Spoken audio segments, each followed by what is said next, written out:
Tumsifu Yesu Kristo. Mtazamaji mpendwa wa Tumaini TV, ipe nafsi yako tumaini, na bila shaka uko nasi ukitazama matangazo haya moja kwa moja, kipindi Tumaini 33 kupitia kingamuzi cha Azam namba 470, hali pia mtandaoni Tumaini_TV, na subscribe na utatutazama kwa uzuri kwenye YouTube.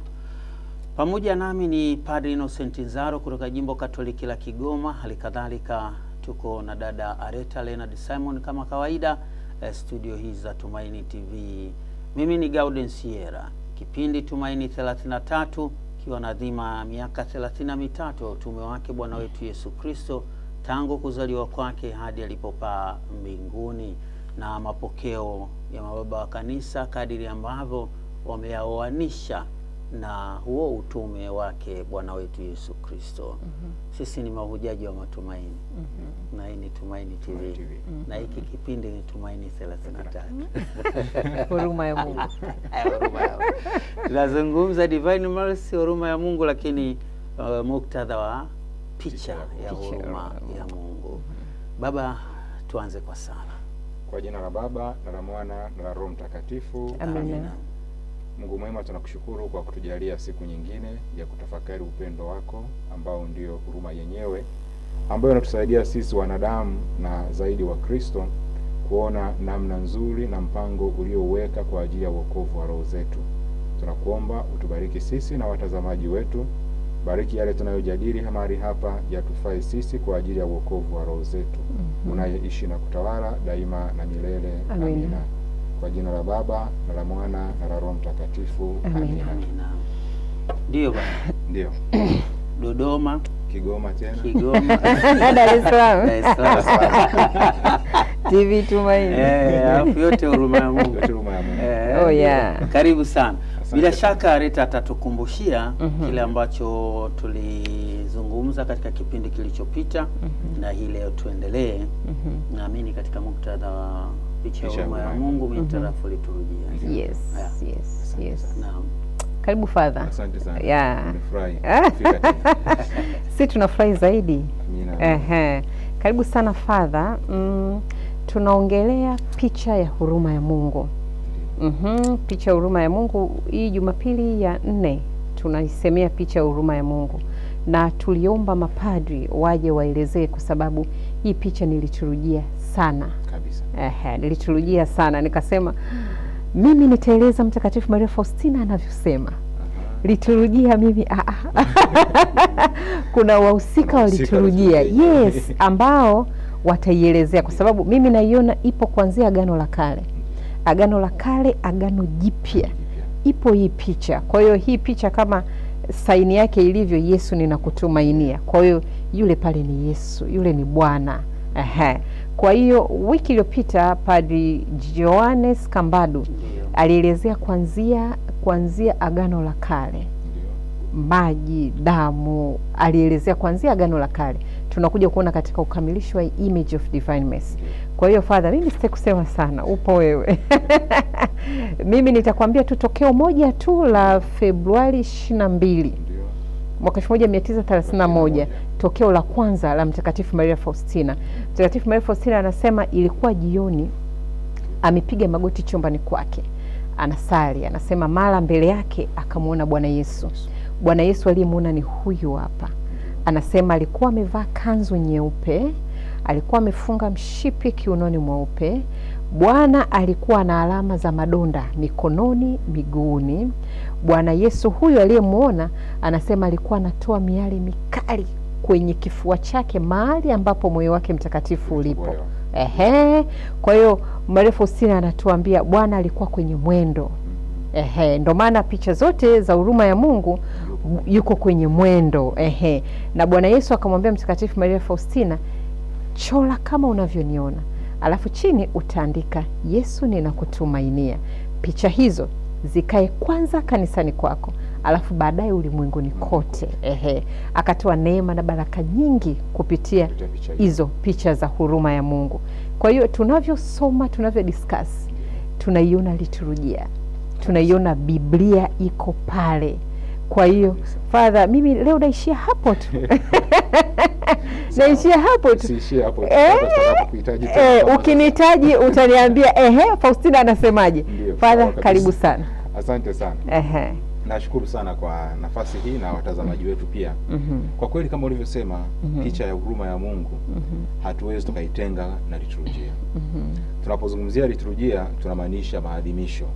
Maadhimisho yanayotusaidia wokovu wetu sisi wanadamu. Na maadhimisho ya lazima yawe na maadhimishaji. Tena maadhimishaji mkuu ya wanapoingia kwenye kanisa, ni muda wa baraka, ni muda wa misa, ni muda wa kusali, kuna maadhimishaji. Na inawezekana kuna maadhimishaji wengine, lakini pia kuna maadhimishaji mkuu. Sasa maadhimishaji mkuu kwa muktadha hiyo sasa tunamkuta anasimama badala ya Kristo mwenyewe. Sasa jambo hilo alianza katika Agano Jipya la Kristo, lilianzia hata zamani. Kwenye ukisoma kitabu cha Mambo ya Walawi utaona namna ambavyo makuhani waliingia hekaluni kwa ajili ya kutolea sadaka kwa ajili ya watu. Na hivi kulikuwa na mwadhimishi mkuu. Waadhimisho wengine walikuwepo ndio, lakini kuhani aliyekuwa zamu ndiye aliyeingia patakatifu kwa ajili ya kutoa sadaka ya misa takatifu, kwa sadaka ya kuchinja mnyama kwa ajili ya ondoleo la dhambi. Misa ni Agano Jipya. Sasa tunapozungumzia huruma ya Mungu na picha ya huruma, kwamba ni hatuwezi tukaitenga na liturujia, kwa sababu pale inamhusu kwanza Mungu mwenyewe aliye kuhani mkuu na wa milele. Alafu pia vile vile picha yenyewe imetoa vipengele ambavyo vinaingia kwenye liturujia, maadhimisho yetu ya kila siku, maadhimisho tunayofanya kila wakati. Kwamba tunapoangalia picha ya huruma ya Mungu, inaturudisha nyuma kwanza kuingia kwenye historia ya wokovu wa mwanadamu. Mwanadamu amepitia historia ipi mpaka kuingia kwenye wokovu, akaupata wokovu kamili. Kwanza Kristo mwenyewe akiwa katika karamu ya mwisho, amewaalika wanafunzi wake.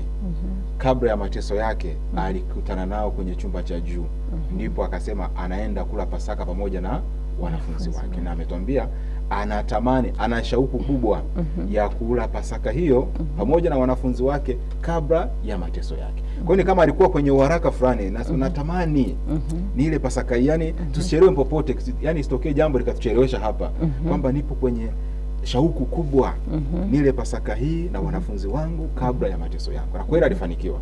Chumba cha juu akawaalika, na yakatokea matendo makuu. Tunasoma hayo katika Injili ya Mathayo sura ya 26 aya 26 mpaka 29, kwamba Kristo katika chumba cha juu ndipo alikokutana na wanafunzi wake kuadhimisha misa yao ya kwanza.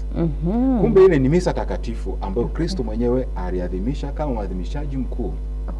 Huko alifanya mambo makubwa matatu.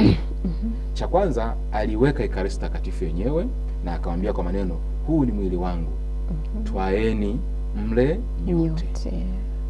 Vile hali kadhalika na damu, hii ni damu yangu itakayomwagika kwa ajili yenu kwa maondoleo ya dhambi.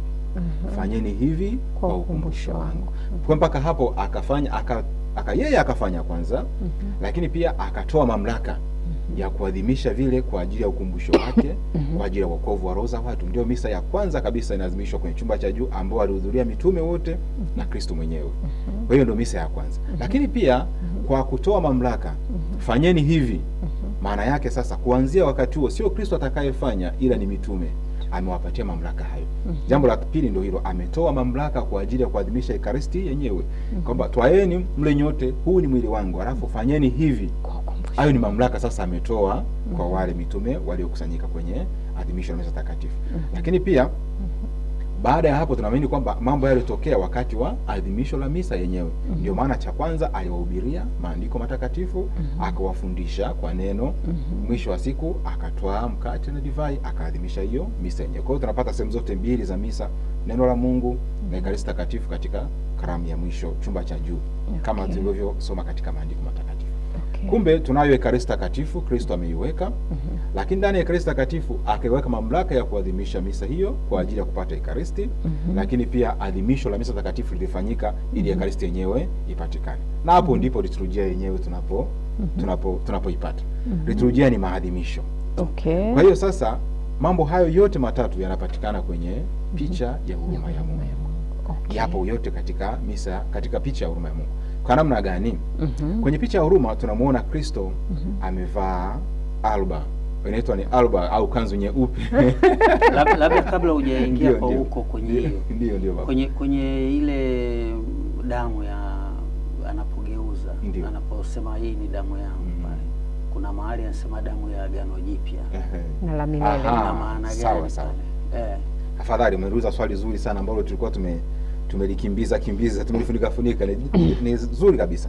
Kama tulivyosema katika agano la kale, makuhani walitolea sadaka. Sadaka kwa ajili ya wokovu wa watu.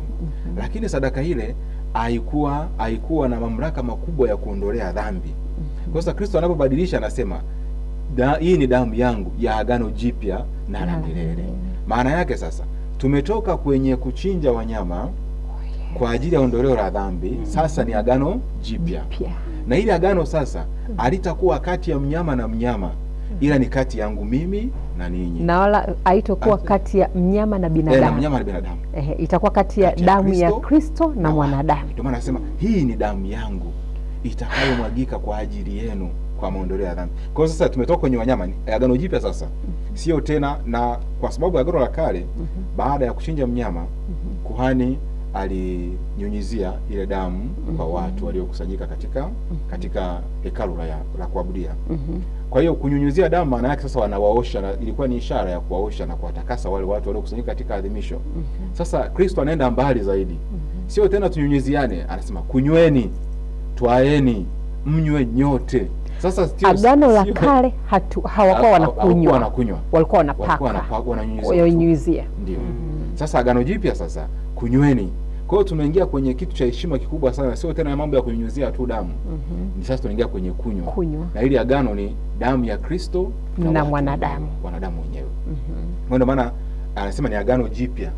Lakini pia ni la milele. Maana yake sasa hapo hakutatokea kitu kingine hapa kikatuyumbisha ikatuondoa kwenye mstari huu kwamba sasa kuna damu nyingine sasa imekuja au kuna agano jingine sasa imebatilisha. Hii ndi jipya na la milele. Maana yake kama ni utabiri wote umefika mwisho, kama ni manabii wamefika hitimisho lake, sasa Kristo yupo katika upya. Na ule upya ndio tunaenda nao mpaka milele. Ni agano jipya na la milele. Kwa hiyo basi nashukuru swali hilo umeliuliza vizuri. Sasa hapo manake fadha umekuja ili watu mrekebishe mambo yenu. Kuna baadhi tunaambiwa wao wanaenda kufanya bado. Wamebatizwa, wamepata na sakramenti zote muhimu. Bado wanaenda kuchinja. Bado wanarudi, wanachinja, wanaweka mambo fulani hivi. Sasa hiyo ni changamoto ya kiimani. Ninavyoiona mimi kwangu mimi na kuitafsiri ni changamoto ya kiimani kwa sababu Kristo aliyebatizwa, mimi naamini kwamba ubatizo sio naamini, ni kanisa linafundisha na ndivyo imani ya kanisa ilivyo. Na kwa sababu tunasadiki maneno yote ambayo kanisa linasadiki na linafundisha, basi tunaamini pia Wakristo wanajibika kusadiki kwamba ubatizo ni kushiriki mateso, kifo na ufufuko wa Kristo. Kwa maana hiyo sasa sisi baada ya ubatizo sio tena watu wa agano jipya, tumekuwa Wakristo.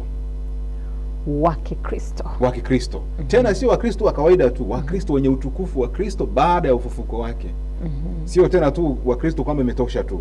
Kristo mwenye utukufu baada ya ufufuko. Maana tukiishia Kristo mwingine ataona msalaba tu, unyonge, labda Kristo matendo ya Mungu yako mbali, ni binadamu kuwa na unyonge. Sasa ni Kristo baada ya ufufuko. Maana ni mateso, kifo na ufufuko. Ufufuko ndio hitimisho. Sasa Mkristo ambaye amebatizwa na amefika kwenye ufufuko sasa, anarudi nyuma kutafuta suluhisho lake kwa kuchinja wanyama na kutolea damu ya mnyama kama sehemu ya suluhisho ya matatizo yake. Inabidi tumhurumie sana. Tumhurumie sana. Kwa sababu mahali fulani imeandika katika masimulizi ya Mtakatifu Chrysostom, mdomo wa dhahabu. Mdomo wa dhahabu. Anauliza, je, hivi mnyama asiyeweza kuzungumza anaweza kumkomboa wanadamu anayezungumza? Watu wanasema hapana. Je, mnyama ambaye ni chakula cha mwanadamu, Mungu alisema tule vyote vilivyoko duniani, anaweza kumkomboa huyu ambaye ndio bwana wake anayemlisha na kumchunga kila siku? Wasema hapana. Sasa ikiwa mnyama hawezi kufanya hayo, kwa nini tuendelee kuzingatia mambo ya wanyama na kuchinja wanyama kama sehemu ya wokovu wetu? Sasa niwapatie siri iliyopo katika damu ya Kristo. Tunasema mafundisho hayo katika vipindi vya siku, liturujia siku, katika kipindi cha zile siku 3 za Pasaka. Kabla ya Pasaka pale. Nadhani kati ya Jumamosi Kuu au Ijumaa Kuu asubuhi, kipindi cha masomo. Anatueleza kabisa kama damu yenyewe ya Kristo ilikuja kubatilisha agano la kale. Maana yake agano lile la kale halikuweza kumpatia mwanadamu utukufu na kumuunganisha na Mungu mwenyewe. Haikuweza. Kwa sababu hiyo ndio maana Mungu mwenyewe alihitaji kujitoa sadaka yeye mwenyewe ili kusudi kutoka hapo sasa isiwe tena adhimisho la sadaka ya mnyama bali iwe ni adhimisho la Kristo mwenyewe. Ndio maana mamlaka ya kuadhimisha Ekaristi Takatifu Kristo ameacha katikati ya wanadamu kwa makuhani wake watolee sadaka hiyo kwa ajili ya wokovu wa watu. Sasa unapotoa sadaka ya Kristo katika misa, katika adhimisho la misa, unakuwa na malengo kama yale yale ya Kristo, kwa nia hiyo hiyo ya Kristo kwa ajili ya wokovu wa roho za watu. Na roho za watu sasa ni wale walio wazima na walio wafu, kama Kristo mwenyewe alivyofanya. Sasa tukisema turudi tena kwenye kuchinja kondoo, maana yake sasa Kristo tumemfanya kuwa mnyonge kweli. Yaani Kristo amekuwa dhaifu. Damu hii ya Kristo iliyomwagika msalabani kwa ajili ya wokovu wetu ni kama tunasema haikuwa chochote. Tunahitaji kurudi unarudi kwa wanyama tena. Kwa wanyama tena. Sasa hii mimi naichukulia kama ni ukosefu wa imani, ulegevu katika imani, ubaridi katika imani, au imani ambayo haijafikia kiwango cha juu.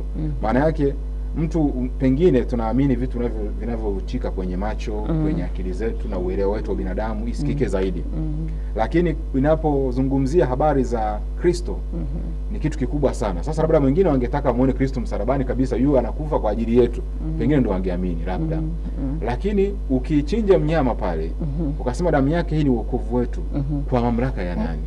Maana Kristo mwenyewe ametuambia hii ni damu ya agano jipya na la milele. Sasa maana yake kuchinja kondoo au mbuzi au ng'ombe, maana yake hivi vilishafanyika kwa historia. Ila havikutosha kumrudishia mwanadamu hadhi yake. Na ndio maana katika masimulizi tunaambiwa kwenye historia, ilipofika Wayahudi wakawa hawapati yale waliohitaji kwenye kujipatanisha na Mungu. Ilibidi sasa waonekane labda Mungu hajasikia, hajapenda sadaka hii. Wanaanza kutoa kila wiki mnyama mmoja. Baadaye ikaonekana kwamba hakuna chochote. Sasa labda Mungu hajasikii, tuanze kutoa kila siku. Baadaye labda asubuhi na jioni. Ndio maana ili kusudi kupata wale wanyama wa kutosha, ilibidi watenge kikundi cha vijana waishi kwa ajili ya kutunza wale wanyama, kwa ajili ya mmoja kutekeleza asubuhi na mwingine jioni, wawe na wanyama wa kutosha. Sasa kwa sababu hiyo tunaingia kwenye historia ya kuzaliwa Kristo. Kristo alipozaliwa tu, malaika akawatokea vijana wale waliokuwa wanachunga wachungaji kwenye konde na kuambia, nendeni Bethlehem sasa mkamuone aliyezaliwa Mwokozi kwa ajili ya watu. Maana yake tafsiri ni kwamba sasa nyinyi mahangaiko yenu, kibarua chenu kimeisha, hamna tena maana. Yaani kutunza kondoo hapa kwenye makonde haina tena issue tena. Haina maana tena. Sasa amekuja mwana kondoo wa Mungu. Mkamwone mwana kondoo halisi. Huyo ndiye atakayekuja kutolewa sadaka kwa ajili ya upatanisho wa watu na Mungu wao. Na mwandishi wa kitabu wa waraka kwa Ibrania anatuambia wale makuhani wa agano la kale walihitaji kurudia sadaka kila siku, wakati mwingine asubuhi na jioni, kwa ajili ya wokovu wa watu. Lakini Kristo mwenyewe alipokuja kwa sadaka yake moja tu, aliingia patakatifu mara moja tu, nayo ikatosha kwa nyakati zote. Haitatokea tena ikaja yenye heshima kubwa tena kama hiyo. Mengine yameshafanyika huko, yatoshe kusema yamefanyika. Lakini kwa Kristo imefanyika mara moja, na hiyo inadumu nyakati zote, milele yote. Haitabatilika tena. Kwa hiyo wale wa kuchinja sasa hivi kwamba tuchinje tena ni kama wanatufanya sasa tu wanyonge, turudi tena unyuma. Maana maendeleo mwanadamu yanatokea hatua kwa hatua. Unatoka huko na hatua nyingine. Sasa kurudi tena kwa kuchinja wanyama tena, wakati iko damu ambayo Kristo mwenyewe ameshatuambia hii ni damu yangu. Inahitaji tuwe na imani ya kujua kabisa damu ya Kristo inafanyika kwa ajili ya wokovu wa watu, ili kusudi sisi sote tusiishi tena katika unyonge wa zamani, bali tuwe watu wa agano jipya. Agano jipya na la milele. Swali limejibiwa. Anasema swali lako limejibiwa. Yeye nataka kujua kwamba ni dhambi maana yake tukifanya kabisa. Tena dhambi ya kufuru. Maana ni kufuru. Umemfanya Kristo awe mdogo, Mungu awe mdogo. Maana yake hauna tena imani kwenye Ekaristi Takatifu na damu ya Kristo ambao ulibatizwa katika hiyo na ukasadiki kwa kifo chake na Kristo ni ndio. Yaani kabla ya ubatizo kuna maswali tunaulizwa. Mwasadiki katika hili, mwasadiki. Watu wanajibu tunasadiki. Kwa ajili ya kifo cha Kristo, maondoleo ya dhambi, ufufuko wa miili na uzima wa milele. Ndio. Watu nasadiki. Sasa kumbe kama tunasadiki tu kusudi tubatizwe, lazima tuanze kwenye kuamini kwanza. Tusadiki hicho ambacho tunaambiwa. yale maswali unapokuwa anaojua pale isiwe tu ni kwa ajili ya kukimbiza muda. Hatari sana. Namwambiaga mimi. Wengi kazi ngumu sana. Kazi ya kutangaza uongo. Inabidi kujiuliza kuwa Mkristo Kuwa Mkristo sio kazi ndogo. Inahitaji utulivu kwanza, uelewe. Hivi hapa ninachoulizwa ni nini? Nasema mnawaombea nini watoto wenu katika kanisa? Ubatizo. Wajibu wa wazazi. Mwafahamu wajibu wao, tuwafahamu. Nanyi wasimamizi, tuwafahamu. Kumbe wanashangilia vilivyoandaliwa nyumbani. Kuna pilau kule. Kumbe sasa hapo tunasubiri tu muda ufike tubatizwe tuondoke. Lakini je, tumeamini kila ambacho tumefanya? Tunaamini kwamba tunashiriki mateso, kifo na ufufuo wa Kristo? Kuanzia hapo sisi sio tena watu wa agano la kale la kuchinja wanyama na kadhalika. Bali ni watu wanaoamini katika damu ya Kristo, mwana kondoo wa agano jipya na la milele. Kumbe ni kazi kubwa sana. Tusiende haraka haraka na kuwa na idadi ya wabatizo wa vitabu imeongezeka, wa Kristo wabatizwa. Lakini kimsingi kweli ukimsomesha tu yeyote yule bado anawaza vitu vinavyoonekana kwenye macho. Ndio maana tunatafuta miujiza, tunatafuta maombi, tunatafuta wanyama kwa ajili haya na kadhalika na kadhalika. Let's go. Huruma ya Mungu. Yes. Kwa hiyo tukasema kwamba tukiangalia picha ya huruma ya Mungu, Kristo mwenyewe amevaa vazi refu jeupe. Sasa kuna utofauti, watu wanaweza wakaliangalia kama ni zambarau, kama rangi ya maziwa hivi, ile ni white. Au ile ni white sasa, sio cream. Faustina, tunamsikiza Faustina alichosema. Aisema ile ni nyeupe. Ni nyeupe. Sasa weupe unatokana na mwanga. Maana mwanga ule ulivyokuwa angavu zaidi, na Faustina alichokiona ni nyeupe. Sasa ule mwanga na giza la nyuma inang'arisha kitu cheupe kwa mbele, inaonekana kwamba sasa kimekuwa rangi fulani yenye gold fulani ndani yake, imekuwa angavu kiasi kwamba hata Faustina mwenyewe amechanganyikiwa, anasema hiki sasa ni kitu gani? Sema usijali, utachora kama ulivyoniona hapa. Sasa ni Kristo amevaa vazi jeupe refu, alba. Hiyo walivaa makuhani katika adhimisho la makuhani tuliosema katika agano la kale, sadaka ya kutolea mnyama. Na Kristo hiyo ndio aliyovaa katika karamu ya mwisho, akiwa anatoa mamlaka ya upadre na adhimisho la Ekaristi kwa mitume wake. Misa yake ya kwanza alivaa hiyo alba nyeupe. Na alba hiyo ndio aliyovaa akiwa amesimama mbele ya Poncio Pilato, akiojiwa juu ya mamlaka yake, yeye ni nani na anafanya kazi gani, ametokea wapi. Hiyo aliyovaa. Na alba hiyo ndio mapadre tunavaa wakati wa adhimisho la masakramenti, misa takatifu na masakramenti mengine katika kanisa. Kwa hiyo yawezekana sisi watu tukao tumezoea kumuona padre amevaa nguo ya kijani, nyekundu, nyeupe au zambarau, lakini kabla hiyo lazima iwe na ile alba yenyewe ya Kristo ya upadre, ambayo inamwakilisha Kristo kuhani mkuu. Sasa anaenda kutoa sadaka akiwa mweupe kama Kristo alivyo mweupe. Sasa inakuja juu, inatambulisha kipindi cha liturujia tulicho nacho ni kipindi gani. Kama ni cha majonzi na furaha, huzuni na matumaini, tunavaa kama sasa hivi Kwaresma, tupo katika huzuni na matumaini ya Kristo, tunavaa zambarau. Ikiwa ni kipindi cha mashahidi walioonyesha upendo wa kumwaga damu yao, tutavaa nyekundu. Kwa kipindi cha kawaida cha mwaka, tutavaa kijani. Na ikiwa ni kipindi cha sherehe kabla ya ufufuko au kipindi cha tutavaa nyeupe.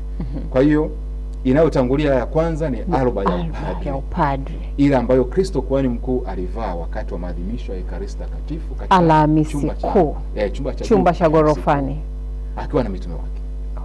Sasa basi ndo hiyo ambayo pia muda mwingi mnakuwa mmevaa. Sio muda mwingi. Ile ni maadhimisho. Ukimwona padre kuna kanzu anakuwa amevaa. Leo sijavaa kanzu. Kuna kanzu ya kawaida yenye vifungo. Hivi hujamuelewa kakagao? Hujamuelewa? Ile anaovaa ndani kabla ya joo la nje. Kabla ya joo la nje. Ndio tunaoizungumzia, ambayo ndo Yesu wa huruma ameivaa. Kwa hiyo ile kanzu nyingine unayokuwa labda umeenda ofisini au ile tofauti. Ile ni tofauti. Na hiyo ndio maana hizo ziko nyingi, kuna rangi nyeupe, kuna rangi nyeusi, kuna mashirika mengine na kijivu mengine. Hiyo ni tofauti kadri ya mashirika na watu wenyewe na mapadri wenyewe wa majimbo na kadhalika. Sasa tunazungumza hilo vazi linatuarifu ukuhani mkuu wa Kristo, kwamba yeye ni kuhani mkuu na wa milele. Maana kama yeye ni kuhani aliadhimisha sadaka ya kwanza, ndio hiyo aliyovaa wakati wa adhimisho la sadaka ya msalaba. Wakati kile kilichofanyika Alhamisi Kuu, Kristo akiwa na alba yake, vazi la kikuhani, ilienda ile mpaka wakati wa adhimisho la Ijumaa Kuu. akiwa katika njia ya msalaba alikuwa mbeba msalaba wake na alba hiyo hiyo, kwa sababu yeye ni kuhani na sadaka ya msalaba ndio hiyo hiyo anayoifanya yeye mwenyewe siku ya Ijumaa Kuu. Akutoa vazi lake pembeni. Maana yake padri mwadhimishaji anapokuwa anatolea sadaka kwa ajili ya watu waliokusanyika katika adhimisho, yupo na msalaba wa Kristo, amevaa alba ile ile ambayo Kristo aliazimisha sadaka yake ya msalaba amevaa, na mpaka akafika nayo Golgotha. Mpaka Golgotha. Kwa hiyo ni vazi zuri sana lenye tafsiri nzuri ya ndio maana tunasema huruma ya Mungu na liturujia havitengani. Kwa sababu Kristo mwenyewe mwadhimishaji mkuu yuko na alba yake kama alivyovaa katika chumba cha juu kwenye karamu ya mwisho, kama alivyovaa mbele ya Poncio Pilato, kama alivyovaa wakati wa msalaba, mateso ya msalaba. Sadaka ni mateso ya msalaba, ni misa takatifu ilikuwa inaendelea. Japo sisi tunaweza kadhani kwamba haikuwa chochote, lakini ile kutembea na kumwaga damu, kubeba msalaba ni misa hiyo ipo inaadhimishwa. Kama alivyofanya kwenye Alhamisi Kuu kwamba ni damu itakaomwagika kwa ajili yenu. Maana yake hiyo ni misa ilikuwa inafanyika siku ya Ijumaa Kuu, ilifanyika misa nyingine hiyo hiyo kama aliyofanya. Na hiyo ndio alba aliyowatokea mitume siku ya ufufuko. Amevaa alba nyeupe hiyo hiyo na kuambia amani iwe kwenu. Na ndio alba hiyo hiyo alionekana amevaa wakati anapaa mbinguni. Sasa tujui kama kama mbinguni ameketi na alba yake. Yes, kwa sababu si Faustina amemtokea akiwa kwenye alba. Kwenye alba. Bila shaka bado. Maana yake yuko na vazi lake. Yuko na vazi lake. Maana ametoka na Faustina, ametokea Faustina, yuko amevaa hilo hilo.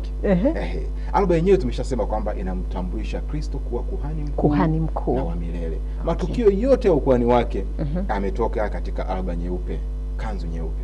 Lakini pia hiyo picha ya huruma, Kristo kwenye alba yake anaonesha ushirikiano uliopo, ushirika wa mapadri wa sasa sisi tunavyoshiriki katika ukuhani wake yeye aliyekuhani mkuu.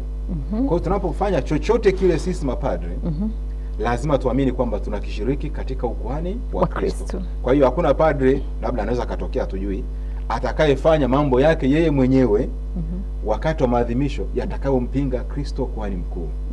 Kwa sababu tunaamini vazi lile la Kristo alilovaa kama alba wakati wa maadhimisho ya msalaba na katika chumba cha juu na kupaa mbinguni kwa kila kitu ndio hiyo hiyo ambayo sisi tunavaa wakati wa maadhimisho. Sasa tunaamini ushirika wangu mimi katika upadre wa Kristo ndio huu umekamilishwa katika mimi mwenyewe. Kwa sababu ninaposimama mimi kwa mamlaka ya upadre sijatengana na Kristo. Mimi niko ndani ya Kristo na Kristo yuko ndani yangu. Yeye mwenyewe ameamini kwamba mimi naweza nikawa chombo sasa cha kutangaza haya mbele ya watu.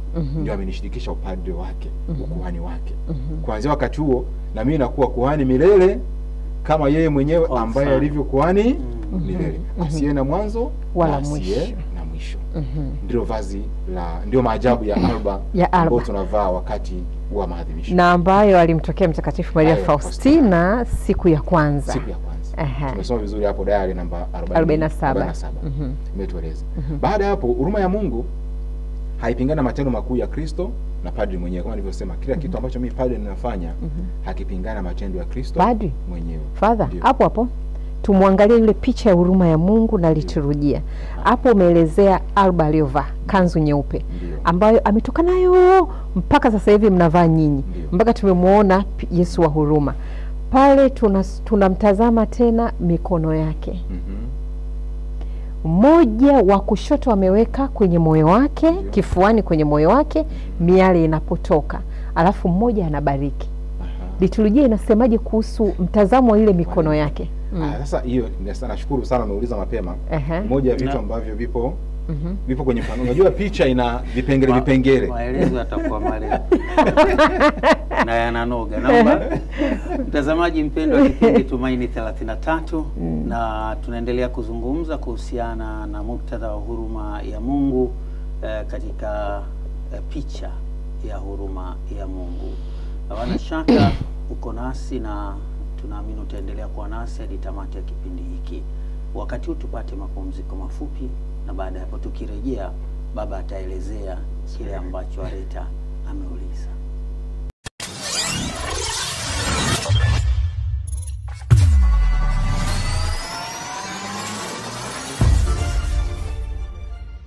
Mtazamaji, tumerejea tena kipindi Tumaini 33 jarife ya Tumaini TV tukiwa na muktadha kama ambavyo nieleza kabla tujaenda mapumziko wakati baba utaendelea moja kwa moja. Basi uwanja wako. Nashukuru sana. Kwanza kwa swali alilomaliza nalo kwamba ameona matendo ya Kristo kwenye picha ya huruma. Ni kama Kristo anabariki na mkono wake upo umeshika kifuani. Ya kama nilivyosema picha ya huruma amesema kwenye moyo. Kwenye moyo ndio. Picha ya huruma ina vitu vingi sana. Yaani tukitazama tu picha ya huruma naona unayo hapa. Ukitazama tu hivi ni kama tu basi ni picha tu. Lakini na vitu tudogo ambako usipokuwa makini ya kutafsiriwa kama hujatafsiriwa na mtu au kasoma mahali fulani ambako watu wametafsiri kutoka kwa Faustina mwenyewe, unaweza usielewe chochote kabisa. Utatazama tu kama picha basi itaishia hapo. Lakini ukianza kuchambua kimoja mara macho Kristo sana anaonyesha kama mtu mwenye huruma na yenyewe na maelezo yake vile vile. Miguu sio imekaa namna gani hivi, ina maelezo yake vile vile. Kanzu ndio tulikuwa tunazungumzia hiyo. Miale yake hatujafika kwenye miale sasa, huko kwenye shule yenyewe. Yes. Utaona mikono hii na makovu. Yaani mambo yote yana maelezo yake. Sasa labda kwa kujibu swali lako haraka tutakutana nalo mbele kwenye maelezo mengine. Kristo anaponyosha mkono wa baraka. Kwanza kama tulivyosema ni ishara ya kuhani mkuu mwenye kutoa baraka, ambayo kuhani huyo anabariki watu. Kama ilivyokuwa katika agano la kale. Mkono wa baraka ni kwamba Kristo anatoka kwenye patakatifu alikotolea sadaka ya dhambi kuja kutoa baraka kwa watu waliokusanyika mbele ya hekalu. Na ndio maana kwenye picha hii aliambiwa na Faustina ndivyo atakavyombariki kila mmoja atakayesimama mbele ya picha hii. Ndio baraka hiyo anayotoa. Sasa kumkono kwenye moyo zilikotoka miali, maana yake baraka ya Kristo inatoka kwenye upendo wa moyo wake. Na ndio maana mapadri tumesema hii picha ni ya kwetu. Hii picha ni upadri wetu. Yaani huyu Kristo mwenyewe ndio upadri wenyewe. Ni wa kwetu sisi. Na ndio tunaadhimisha misa takatifu na matakatifu hayo ambayo yametukabidhi katika kanisa. Tunapotoa baraka kwa watu. Hapo kidogo anachanganya sana. Alisema Faustina aliambiwa. Aliambiwa na Yesu. Kwamba mapadri, hebu kumbusha basi padri wa faili waitangaze. Si yupo? Sema ile waitangaze. Na hii picha kwanza iwepo kanisani alafu baadaye ulimwenguni kote. Kwa hiyo anasema ni wao mapadri kwa sababu muonekano padri anatakiwa awe hivyo. Si wao ndo wanaotoa baraka. Si wao ndo wanaovaa alba. Twende. Ndio maana nikasema hii picha kwa kweli inatuhusu sisi mapadri. Padri anaonekana hapo. Kuhani mkuu huyo hapo padri wake anaonekana hapo. Sawa. Kwa hiyo tukasema kwamba hatuna namna ambayo tunaweza tukafanya upadri wetu ukawa nje ya huruma ya Mungu. Labda kwa kueleza hiyo baraka anayoitoa Kristo wa huruma. Tuanze kwa kuangalia mazingira yanayomzunguka nyuma ya picha. Kuna rangi nyeusi. Inaonekana Kristo anatoka katika giza anakuja kwenye mwanga. Na ule mwanga umemwangaza yeye mwenyewe mpaka kumtisha Faustina akashangaa ni mwanga wa namna gani huu. Maana yake ni kwamba kama kuhani mkuu aliyetoa sadaka kwa ajili ya watu kama ilivyokuwa katika agano la kale kabla ya kuingia patakatifu ili kutoa sadaka ya upatanisho wa watu. Aligeuka na kuangalia hekaluni na watu wangemgusa migongoni, ishara ya kumtwisha mizigo yao. Na anapoingia hekaluni na kutoa sadaka hiyo, anaporudi sasa, maana yake ametoka kwenye giza alikoacha mizigo ya dhambi za watu, anarudi katika nuru akielekea watu. Ndicho Kristo anachoonyesha kwenye picha yake ya huruma. Na sisi tunakuwa mbele yake, tunampokea. Ametoka kwenye giza, huko sasa kwenye giza ameacha mabaya yote na ya dhambi, anarudi katika nuru. Watu waliokusanyika pale sio watu wa gizani, sasa wanaingia kwenye nuru. Anakuja na miale, inayowaka vizuri. Baada ya hapo tukaambiwa, tunasimuliwa katika agano la kale, kuhani alipotokea, watu waliokusanyika alinyosha mkono wa kutoa baraka. Ni kama Kristo alivyofanya. Sasa ametoka kwenye agano la kale, ametoka katika giza na dhambi na ubaya wote tuliomtwisha katika msalaba wake, amekuja sasa kwenye watu, anatoa baraka. Na Faustina anatuambia ndivyo atakavyotoa neema zake na baraka zake kwa kila mtu atakayesimama mbele ya hii picha ya huruma. Na picha hii anatoa. Na Faustina anasema huu mkono uko live muda wote. Ndio maana tukiwa mbele ya picha ya huruma lazima tuongee. Ndio. Lazima Yesu ninakutumainia. Yesu nakutumainia. Anwani iko hapa. Yesu nakutumainia. Kwa hiyo sasa kunyosha mkono wa baraka na mkono mwingine umegusa kwenye moyo, ni ishara ya kwamba baraka anayoitoa kwa watu ni matokeo ya upendo wa moyo wake. Kwa hiyo ndio maana hata sisi mapadre tunawajibika kutoa baraka kutoka kwenye upendo wa Kristo. Father, yani kama anatoka huko anatupatia sisi. Anatoka huko anatupatia sisi. Kwa hiyo na sisi lazima tutoe baraka kwa kutoka kwenye moyo, upendo wetu. Yaani kwanza ninapowabariki watu, niwabariki kwa furaha kama Kristo anavyobariki watu. Yaani kwanza niwe na shauku ya kama Kristo alivyosema, niwe na shauku ya kufanya kitu hiki kabla, yani hamjaondoka nibariki, yani kabla msifike mbali bila kutoa baraka. Ndio maana padri mtu wa baraka, kila mara unapokutana naye anakupa baraka. Kuna padri mmoja aliwahi kutufundisha seminari kuu tukiwa Kibosho seminari. Kila ukiongea naye tu basi akubariki Mungu Mwenyezi Baba na Mwana na Roho Mtakatifu. Mnakutana tu kwenye michezo, mnaongea zungumza mambo mawili matatu, akubariki Mungu Mwenyezi Baba na Mwana na Roho Mtakatifu. Ilikuwa ni kitu ambacho tumeshakizoea, na mara siku moja akaja parokiani tukiwa Dodoma pale. Sasa watu wakawa wanashangaa. Huyu padre sasa mara kila wakati ni baraka tu. Kila wakati ni baraka tu. Kasema ni matokeo ya upendo wa Kristo ndio anayotoa baraka hiyo. Na upendo uko wapi? Upendo wa Kristo upo katika moyoni. Kila mara tu akubariki Mungu Mwenyezi Baba na Mwana na Roho Mtakatifu. Mnazungumza kitu fulani kidogo tumemaliza, baba kwa heri, akubariki Mungu Mwenyezi Baba na Mwana na Roho Mtakatifu. Okay.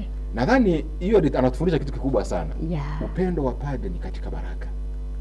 Ndio upendo wa Kristo anaoonyesha katika picha. Ndio maana ulivyosema habari ya huyo padri, ndio maana Faustina anasema mkono wa Bwana Yesu muda wote unabariki. Ndio. Muda wote unabariki. Na baraka inatoka wapi? Ni upendo ulio ndani ya moyo wake mtakatifu. Kwa hapo anatuonyesha moyo wake mtakatifu. Tumeshasema Agano la Kale. Tuende kwenye picha yetu ya huruma. Okay. Tumesema kwamba Agano la Kale ndilo ambalo linatupatia matokeo yetu sisi ya kubarikiwa watu, ambayo ni picha ya huruma yenyewe. Tumezungumza habari za kuhani akiwa hekaluni na kusanya watu nje ya hekalu, anamtusha mizigo yao, anaingia kwenye hekalu, anatoa sadaka huko, anarudi anatoa baraka watu waliokusanyika kwa ajili ya dhambi zilizotolewa, ili watu waishi katika nuru, waishi katika ondoleo la dhambi, na sadaka hiyo imewapatanisha watu na Mungu wao. Ndio maana alitoa baraka. Tunasoma hiyo kutoka kitabu cha Sira sura ya 50 aya 18 mpaka 21. Kuhani alipotoka hekaluni aliwabariki waliokusanyika. Ndivyo Faustina aliambiwa, baraka hii itaenda kwa watu wote watakaofika mbele ya picha ya huruma kwa kumtumainia Mwenyezi Mungu. Na picha iko hai ukisema Yesu na kutumainia. Yesu mwenyewe anabaki kuwa tumaini lako, na baraka anayoitoa ni matokeo ya upendo wa moyo wake mtakatifu. Ndio. Katika picha ya huruma tumeona sehemu Kristo anakotoka ni gizani. Tumeshazungumza kwamba ametoka kwenye giza. Tafsiri yake ni kwamba Kristo anatuleta katika nuru baada ya kutuondolea dhambi zetu. Anatuingiza katika nuru. Na vile vile ananyosha mkono wake kubariki watu kama kuhani mkuu alivyofanya wakati alivyotoka nje ya hekalu ya hekalu alikotolea sadaka kwa ajili ya kuwabariki watu waliokusanyika mbele ya hekalu. Tukasema picha ya huruma vile vile inamuonyesha Kristo akiwa hajavaa viatu. Hiyo sasa inanisumbua kidogo katika kama padri wa Agano Jipya. Unaona Kristo yuko peku. Hajavaa viatu. Sasa hivyo na kwamba makuhani waliingia hekaluni patakatifu wakiwa hawana viatu. Waliingia zamani katika Agano la Kale. Okay. Sasa sisi hatuwezi kusema tuendelee tu hekaluni bila viatu. Mambo ni mengi, yameshabadilika, mambo ni mengi sana. Kusema tuyachanganue kimoja kwa baada ya kingine, tutakuwa mwenye uwezo wa kufanya azuiliwe na wala atendi dhambi. Lakini kwenye muunganiko ya watu, makusanyiko ya watu, huyo katoka kule, katoka kule, hatujui. Basi kuvaa viatu ni sehemu ya nyakati, maendeleo ya nyakati. Lakini Kristo aliingia hekaluni bila viatu. Tunazungumzia Kristo maadhimishaji wa mafumbo matakatifu. Tuko katika picha ya huruma ya Mungu na liturujia. Hatumtengi Kristo na maadhimisho. Ndio maana tukasema yuko peku, hana viatu miguuni, kama makuhani wa zamani walivyokuja, walivyoingia hekaluni bila kuwa na viatu miguuni. Kwamba Kristo ni kuhani mkuu wa Agano Jipya, akiutoa ukuhani wa Agano la Kale kuingiza katika yeye, ndani yake ndiye aliyoutafsiri ukuhani wa Agano la Kale ulifanyika namna gani, na namna hivyo utafsiri imeonekana katika picha ya huruma. Yeye ndiye aliyejitoa sadaka, na yeye ndiye mwadhimishaji wa sadaka hiyo kwa ajili ya ondoleo la dhambi. Kwa hiyo sasa, tofauti na makuhani wa zamani, kama walivyo aliswalilaka lulu mwanzoni, wao walitoa kitu kilicho nje yao. Yes. Walitoa sio wao wenyewe. Walichinja mnyama. Yes. Lakini sasa huyu yeye wa Agano Jipya sasa amejitoa yeye mwenyewe. Ndiye aliyekuwa mwadhimishaji wa sadaka hiyo, na sadaka ndiye yeye mwenyewe. Kitu kilichokuwa ndani ya roho yake. Upendo wa ndani ya moyo wake mtakatifu. Kwa hiyo makuhani wa zamani walitoa sadaka ambayo ni nje yao. Ni mnyama alichukuliwa mahali fulani tu akaja kuchinjwa.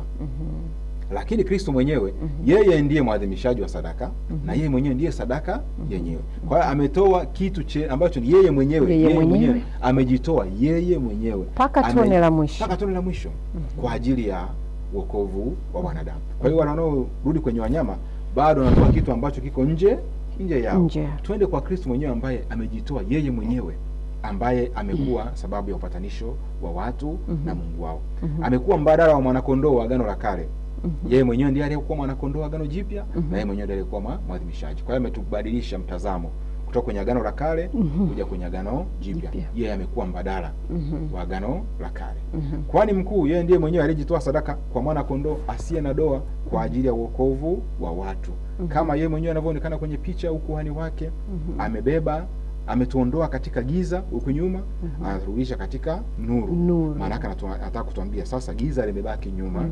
Nyinyi ni watu wa nuru, tusibaki tena kwenye giza. Katika giza. Kwa hiyo wa nuru tuikimbilie huruma yake. Huruma hii ndio maana akamwambia ichole kama unavyoiona. Kama unavyoiona, usipunguze kitu tu. Kama unavyoiona, chora vizuri namna hii, itatoka baraka nyingi kwa ajili ya watu watakao ikimbilia. Sadaka ya Kristo ni moja tu na inadumu milele yote, nyakati zote. Maana yake wale makuhani wa zamani walitoa sadaka mara nyingi kwa ajili ya wokovu wa watu, asubuhi na jioni, kila wakati, kila siku.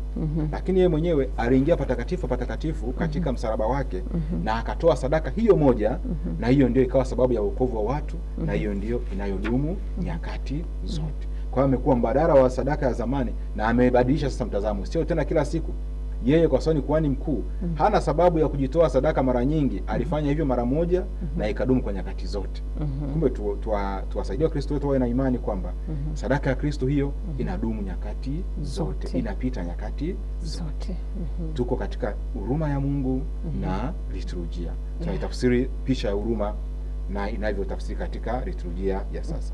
Kwani huyu ndiye aliyetuachia ukumbusho wa mateso yake katika sakramenti ya mkate na divai, mwili na damu yake katika maumbo ya mkate na divai. Uliposema hivyo Father, nimekumbuka Faustina alivyomwona Bwana anawakilisha pia mateso yake. Alimuona mikono na miguu alama za misumari. Ndio. Na Faustina anasema pia ile nuru inayotoka kwenye moyo wake mtakatifu, hii miale ya damu na maji ni matokeo ya kuchomwa moyo wake mtakatifu. Kwa hiyo ilipotoka damu na maji sasa ndo hiyo miale.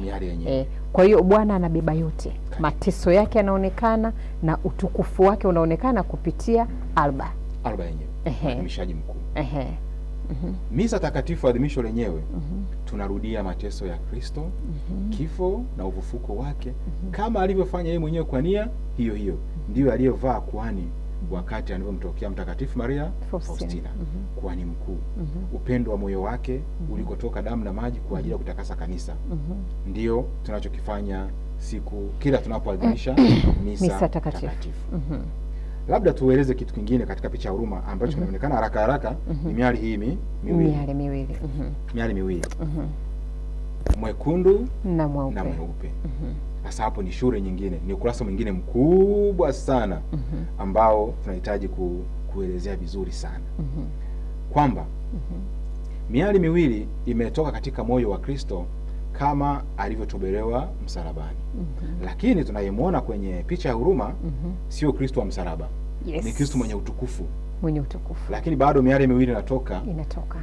Mweupe na mwekundu. Tunaambiwa ni tafsiri ya damu na maji yaliyomwagika kutoka kwenye moyo wake ulivyotobolewa msalabani. Tena alisema yeye mwenyewe. Ni matokeo ya upendo wake uliomwagika kutoka kwenye msalaba wake. Maana yake ni kwamba msalaba uliishinda dhambi, ulimshinda ibilisi. Kristo akawa sababu ya kuinuka kwa wengi. Na hivi tukaambiwa na Faustina kwamba Miale hii miwili inashinda nguvu mbili za Ibilisi. Ibilisi anazo nguvu mbili juu ya mwanadamu, kwamba anayo nguvu ya kifo na anayo nguvu ya dhambi. Sasa miale miwili ndiyo inayokuja kuharibu hizi nguvu mbili za Ibilisi, nguvu ya kifo na nguvu ya dhambi. Katika namna gani? Tuanze na mwali mweupe. Mwali mweupe unashinda dhambi, ambayo ndio nguvu, silaha kubwa ya Ibilisi alionayo. Anaweza kumteka mwanadamu yoyote kwa sababu ya dhambi. Huu mwali mweupe umeishinda dhambi. Katika maana gani?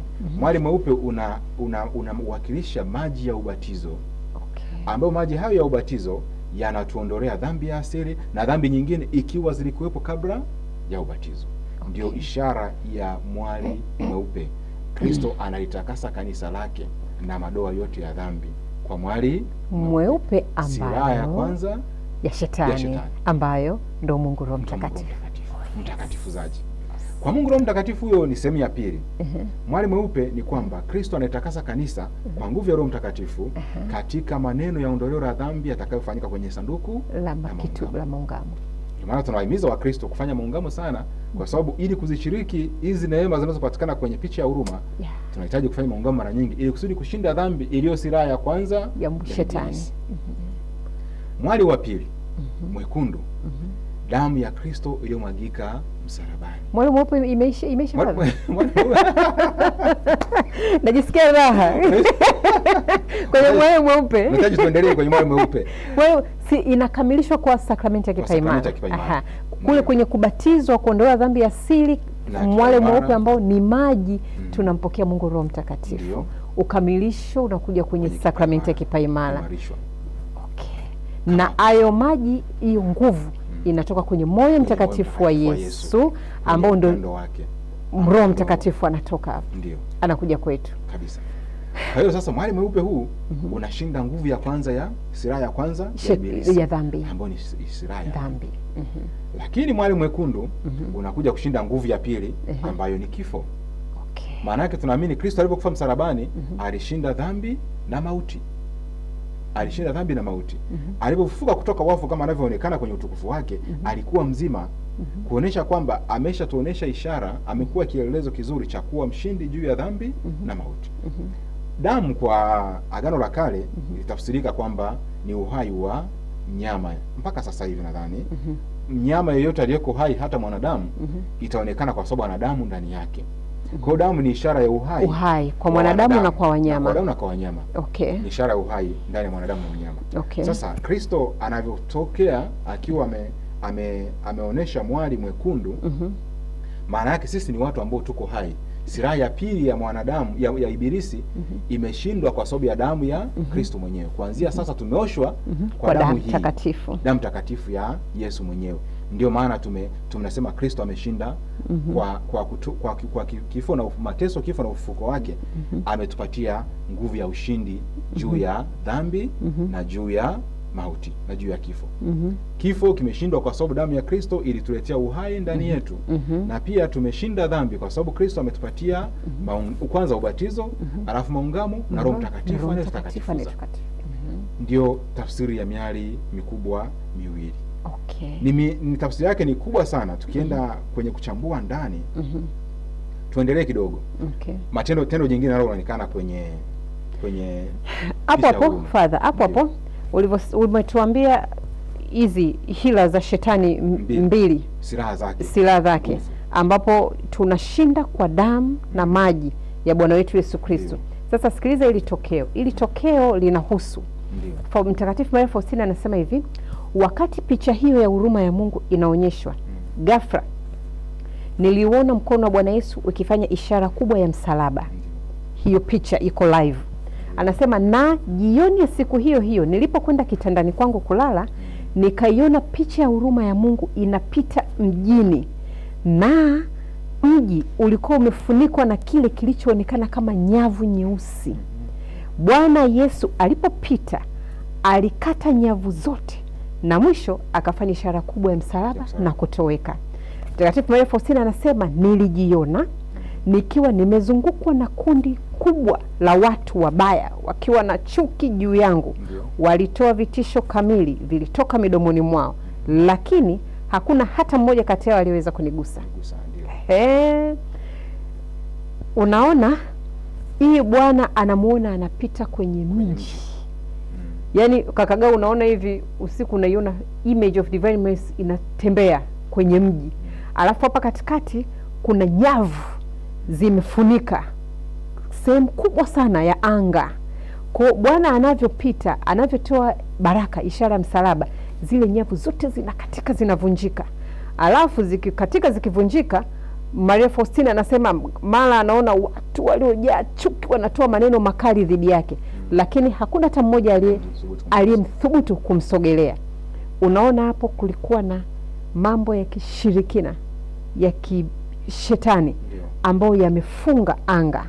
Bwana anavyopita wa huruma, hii miale miwili mieupe na mikundu inavunja zile nyavu zote. Alafu Bwana anatoa baraka, anaondoka. Na baada ya zile nyavu zote kuvunjwa, watu wabaya wanamfuata Faustina, wanamtishia na kumtolea maneno makali, kwa sababu yale mambo yao ya giza yameharibiwa na Bwana. Ndio maana hata mahali pengine Faustina alisema kwamba watu wenye nia mbaya watakuja kupambana na hii ibada ya huruma. Na hivi kuna mahali pengine ambako Ibilisi mwenyewe alimtokea akamwambia, acha hicho unachokifanya, kinaniondolea watu, kinanipunguzia watu. Kwa hiyo tunaamini kwamba mapambano ya picha ya huruma, mapambano ya ibada ya huruma ya Mungu ni mapambano dhidi ya Ibilisi. Ndio maana tulivyo tafsiri miale tulisema Ibilisi anazo silaha mbili, dhambi na kifo. Na hivi vilishindwa kwa msalaba wa Kristo. Sasa Kristo amekuja kuvitafsiri namna gani? Kwenye picha yake ya huruma. Akatuambia namna miali hiyo miwili kutoka kwenye moyo wake uliotobolewa kutoka damu na maji. Sasa sijui kama vilitengana vilivyotoka pale ilivyochoma na askari namna hii. Maria Faustina anatuambia kwamba hii miale muda wote anavyoiona vinakaribiana sana lakini havishikani. Lakini vinakaribiana sana lakini havishikani. Alafu Father, miale hii Mtakatifu Maria Faustina sehemu zote anatuambia Yesu wa Ekaristi akiwekwa kwenye monstrance. Ekaristi anavyoitazama inatoa hii miale. Imekaribiana sana lakini haiungani. Akimuona Yesu msalabani aliyewambwa kwenye moyo wake, inatoka hii miale mieupe na miekundu, imekaribiana sana lakini haviungani. Maana yake kama tulivyosema, dhambi na kifo ndivyo vinavyoweza kumfanya mwanadamu akapotea. Tukikazana sana kuungama dhambi, inatuhamisha kwenda manufaa ya pili, kwamba hatutapata kifo. Pamoja na kwamba tutakufa kimwili, lakini roho zetu zitakuwa ziko salama.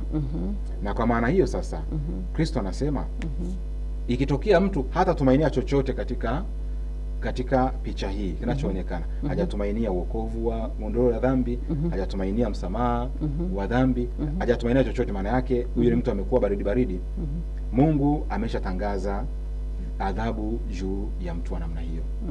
Na je, Kristo anaulizwa, Maria Faustina anauliza, huyo Mungu anayekuja kuadhibu atakuwa sio huyu wa huruma anayemuona? Anambia hapana, huyu Mungu wa huruma mnayemuona sasa hivi, huyu ndiye anayekuja kuadhibu wa dhambi. Kwa sababu gani? Mungu na dhambi havikai pamoja. Ndio maana kinachoingia mbinguni hakina chembe ya dhambi, ni kitakatifu kama Mungu alivyo mtakatifu. Tulisema sana kwenye kipindi cha mwezi wa marehemu. Mwezi wa tulizungumza sana, kinachoenda mbinguni kitakatifu kama Mungu alivyo mtakatifu. Kwa hiyo Mungu anapokataa dhambi, hamkatai mwanadamu. Tuweke vizuri. Mungu hamkatai mwanadamu, ila anaikataa dhambi. Kwa hiyo mwisho wa nyakati Mungu atakuja kuiangamiza dhambi. Kama alivyofanya msalabani. Sasa atakavyokuja kuiangamiza dhambi, maana yake hata wale walioibeba dhambi wataangamia. Tukatoa mfano kwamba ni kama itokee jengo hili lote liangukiwe na mtu hivi, au lipigwe shoti ya umeme liungue kwa mfano. Atuombee, lakini kitokea jengo likiungua, maana yake na vilivyomo ndani yake vinaungua. Sasa Mungu anapokuja kuiangamiza dhambi, maana yake na vilivyomo ndani ya dhambi. Ndio maana tunahimizwa wa Kristo kuikimbia dhambi mara nyingi, kwa sababu dhambi ni kifo. Dhambi ni kifo kwa sababu Kristo mwenyewe ameshashinda dhambi na mauti kwa kifo chake. Sasa ukiendelea kukumbatia dhambi, maana yake unajiingiza katika kifo ambacho Kristo amekwisha kukishinda kwa msalaba wake. Ni mambo ambayo tunahitaji tuweke vizuri kwa Wakristo wetu, ili tunapokimbilia huruma ya Mungu isiishie tu kusali rozari ya huruma na kutaja Yesu na kutumainia, alafu bila kujua yaliyoelezwa ndani ya hii picha ni nini. Maana ingekuwa ni kazi bure. Kristo anamtokea Faustina tu, alafu andika huruma, andika hiki, andika hiki, andika hiki, alafu ana ujumbe wowote. Ujumbe umo ndani ya picha ya huruma ya Mungu. Ndio maana tunaeleza vizuri sana Wakristo wajue, na tukiwezekana ametuambia mapadri tumsaidie kuitangaza hii ibada ya huruma. Maria Faustina alisema nisaidieni mapadri, nisaidieni hii huruma, na Kristo mwenyewe anasema ibada hii ni ya kwangu mimi mwenyewe, sio ya mtakatifu fulani, sio ya Maria Faustina, ni ibada ya kwangu. Alimwambia nakutumia wewe kama chombo dhaifu cha kutangaza huruma cha kutangaza huruma, sio kwa ajili ya Maria Faustina, sio kwa ajili ya Bikira Maria mama yake, ila ni yeye mwenyewe. Ibada hii ni ya kwangu. Kumbe tunazungumzia Kristo na liturujia katika huruma ya Mungu. Sisi mapadri hakuna maana tunakwepa kuitangaza huruma ya Mungu. Kristo na liturujia ndiye huyu tunayemwadhimisha altareni, ndiye huyu aliyetupatia huruma yake. Picha ya huruma ndiyo liturujia yenyewe. Ndio maana akasema picha yangu kwanza iwepo kanisani. Alafu ulimwenguni kote. Mtakatifu Maria Faustina anasema ile picha ilivyowekwa pale altareni alikuwa anaiona miale iko live, iko hai. Alafu ile miale inatoka inaenda kuifunika Ekaristi Takatifu. Alafu miale inatoka kwenye Ekaristi Takatifu inaenea duniani kote. Ilianzia kwanza kanisani, lakini baadaye inaenda kwenye duniani kote. Ndio maana tunasema hii ibada ya huruma ndio Kristo mwenyewe, na ndio maadhimisho yetu, ndio nguvu ya maadhimisho. Kristo na liturujia havitengani. Ndio maana Kristo huyu wa huruma ya Mungu ndiye Kristo huyo wa ufufuko, ufufuko wa utukufu. Ndio tunayoadhimisha katika maadhimisho yetu. Kila tunapofanya maadhimisho yoyote yanayomhusu masakramenti na sakramenti vinamwangukia Kristo na kuhani wake. Sisi mapadri hatuna mahali tunajitoa katika kuitangaza huruma ya Mungu. So kila tunachokifanya ndio Yesu wa huruma ameshakifanya, anayetupa kielelezo chetu. Naam, mtazamaji mpendwa, kaka bado bila shaka tayari kanogea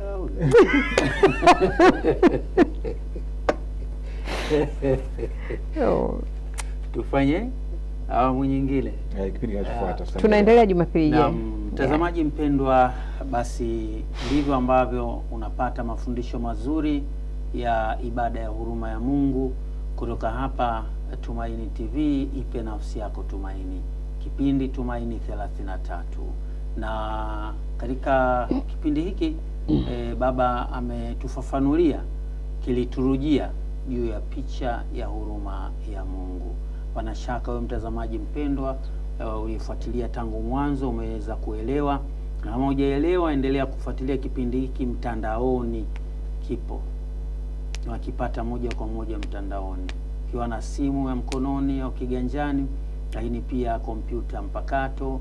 Ingia mtandaoni, andika Tumaini_TV, subscribe, utatazama kila mara, utakuwa unarudia, unasikiliza ujumbe unaotolewa, na hatua kwa hatua sasa tuyafuate haya ili tuweze kuwa nasi pia watakatifu kuanzia hapa duniani, lakini utimilifu wake kule mbinguni baada ya kifo chetu. Baba nakushukuru sana. Asante sana. Nashukuru sana. Basi nafurahi kweli. Asante Father. Shukrani Father. Nimekuongezea. We. Naam. Basi niseme shukrani pia kwa Kemeki Makali, kadhalika Sister Leonora John Nganunga na Simon Peter ambaye anarusha matangazo kule TX. Wewe mtazamaji mpendwa, tukutane tena katika kipindi kijacho. Baba, tufungie kwa sala. Kwa jina la Baba, na la Mwana, na la Roho Mtakatifu. Amina. Mungu Mwenyezi, tunakushukuru kwa kuwa mwaminifu. Kama tulivyokuomba tuanze na kumaliza vema kipindi hiki, umefanya hivyo. Tunakuomba ubariki waliotazama na watakaotazama mafundisho haya, yatusaidie kwanza kuipenda na kuitii huruma yako ambayo inatusaidia sisi kuwa watakatifu kama wewe ulivyo mtakatifu, na mwisho tufikie utakatifu wa mbinguni ambako ndiko nyoyo zetu zimeelekezwa huko, unayeishi na kutawala daima na milele. Amina. Kwa jina la Baba, na la Mwana, na la Roho Mtakatifu. Amina. Tumsifu Yesu Kristo. Milele amina. Huruma na za Bwana zijue kazi zake zote. Huruma za Bwana nitaziimba milele. Mimi ni Gauden Sierra, Tumaini Media, watie moyo ndugu. Amina.